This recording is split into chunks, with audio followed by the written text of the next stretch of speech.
আসসালামু আলাইকুম রহমতুল্লাহ বরকাতু। আমরা 8 তারিখের কাজ শেষ করলাম। এবার হলো আমাদের হজের দ্বিতীয় দিন, অর্থাৎ 9 তারিখ। 9 তারিখ আমাদের কখন যেতে হবে? 9 তারিখ যাওয়া হলো যে সূর্য 9 তারিখ আরাফার দিনে সূর্য ঢলে যাওয়ার পূর্বেই আরাফাতে যাওয়াটা উচিত বা যেতে হবে।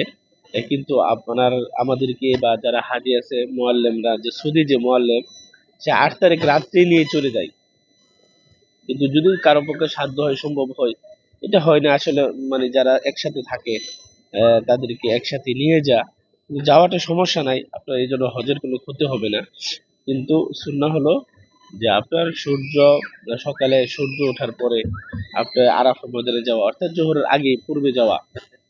আরাফা ময়দানে সূর্য ডলে যাওয়ার পর থেকে মাগরিব পর্যন্ত এখানে অবস্থান করা ওয়াজিব। এখানে এই পর্যন্ত অবশ্যই অবস্থান করতে হবে।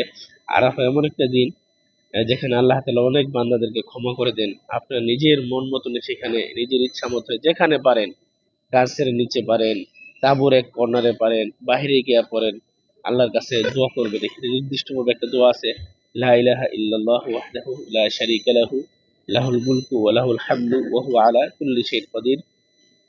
এখানে আরাফার ময়দানে খুতবা দেওয়া হয়। আপনি মসজিদে নামেরে থেকে ইমাম সাহেব খুতবা দিবেন। যদি কারো পক্ষে সম্ভব হয় মসজিদে নামেরাতে যাওয়ার, সেখানে যাইবেন। আরাফার যে কোনো জায়গাতে অবস্থান করলে হবে। আল্লাহ রাসূল বলছে যে আমি এই জায়গায় অবস্থান করছি, তোমরা যে কোনো জায়গায় অবস্থান করো। সুতরাং অনেকেই জাবালে রহমাত একটা আছে, সেইখানে গিয়ে অনেকে অবস্থান করে, মনে করে এখানে অবস্থান করতেই হবে। অতএব আপনি এবাদতে অবশ্যই সেদিন মশগুল থাকবেন। সেইখানে আপনি এই দোয়াটা পড়বেন। আপনার নিজের যা চাওয়ার, নিজের জন্য, নিজের আত্মীয় স্বজন, পরিবার, মুসলিম মিল্লাতের জন্য ক্ষমা প্রার্থনা করবেন। এই দিন যেন আমরা সকলে নিষ্পাপ হয়ে যেন আমরা আরাফা থেকে চলে যেতে পারি। তারপরে এখানে আপনি কি করবেন?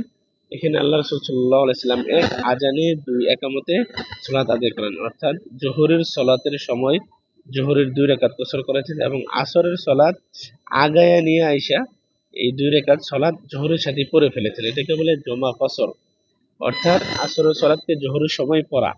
তাহলে জোহরের 2 রাকাত, আসরের 2 রাকাত একসাথে পড়া। আর এটা আরাফার যে এটা পড়তে হবে, এটা দেওয়ার একটা হিকমত আছে যেন আপনি আল্লাহ তাআলার কাছে বেশি বেশি দোয়া করতে পারেন। তো আর বেশি বেশি পানি পান করবেন। তারপরে একটু কম পান করার চেষ্টা করবেন যেন টয়লেট একটু পরে পরে না লাগে। কারণ এখানে অনেক মানুষের ভিড় থাকে একসাথে, 30 জন 40 জন, আপনার 20 জন একসাথে প্রস্রাব পায়খানার জন্য সিরিয়াল লেগে থাকে। এই জন্য এই বিষয়গুলো আপনারা খেয়াল রাখবেন। আর এখানে বেশি বেশি আল্লাহ তাআলার কাছে দোয়া করবেন, সকলের জন্য দোয়া করবেন, যেন আল্লাহ তাআলা সকলের হজকে কবুল করে, যেন সকলকে আল্লাহ তাআলা গুনাহ মাফ করে দেন। তো এখানে আমাদেরকে 9 তারিখ অবস্থান করতে হবে সূর্যাস্ত পর্যন্ত, মাগরিব পর্যন্ত। মাগরিবের আগে যদি কেউ চলে যায় তাকে অবশ্যই দম দিতে হবে। তারপরে মাগরিবের পর থেকে আপনারা মুজদালিফায় চলে যাবেন। মুজদালিফায় গিয়া রাত্রি যাপন করতে হবে, সেখানে ঘুমাইতে হবে। সেই মুজদালিফায় গিয়া আপনাকে কি করতে হবে? মুজদালিফাতে গিয়া সেখানে মাগরিবের সলাত আর এশারের সলাত একসাথে আদায় করতে হবে। সেখানে মাগরিবের সলাত 3 রাকাতই পড়তে হবে আর এশারের সলাত 2 রাকাত পড়তে হবে। এক আজানে 2 একামতে, অর্থাৎ এশারের সময়ে মাগরিবের সলাতটাকে আপনি পিছায় নেবেন। তাহলে আমরা অনেকে সেখানে এখানেও আরাফাতেও অনেকে 4 রাকাত পড়ে। এটা সুন্নাহ না।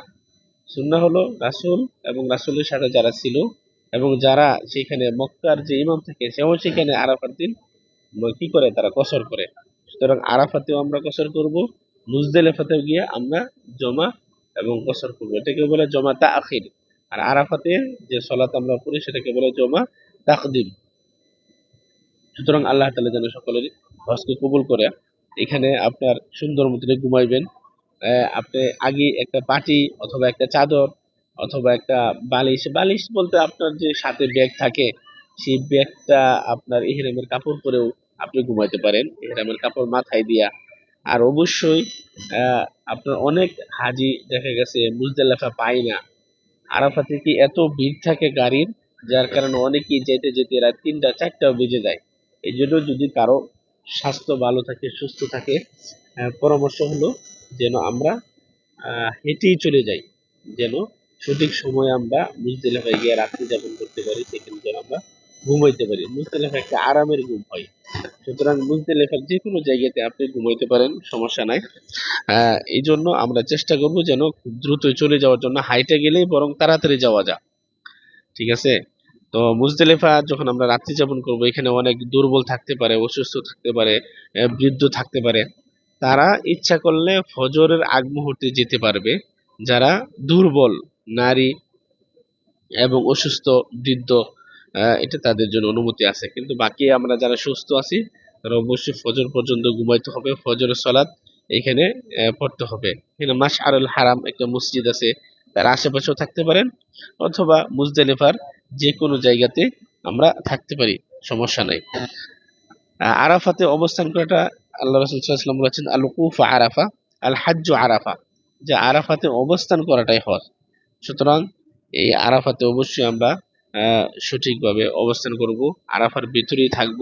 আল্লাহ তাআলা আমাদের সকলের হজকে কবুল করুক, এবং যে নিয়ম গুলো আছে অবশ্যই আমরা দেশ থেকে আসার আগেই আমরা হজের যে সুন্দর নিয়ম কানুন গুলো আছে অবশ্যই আমরা পড়ে নেব।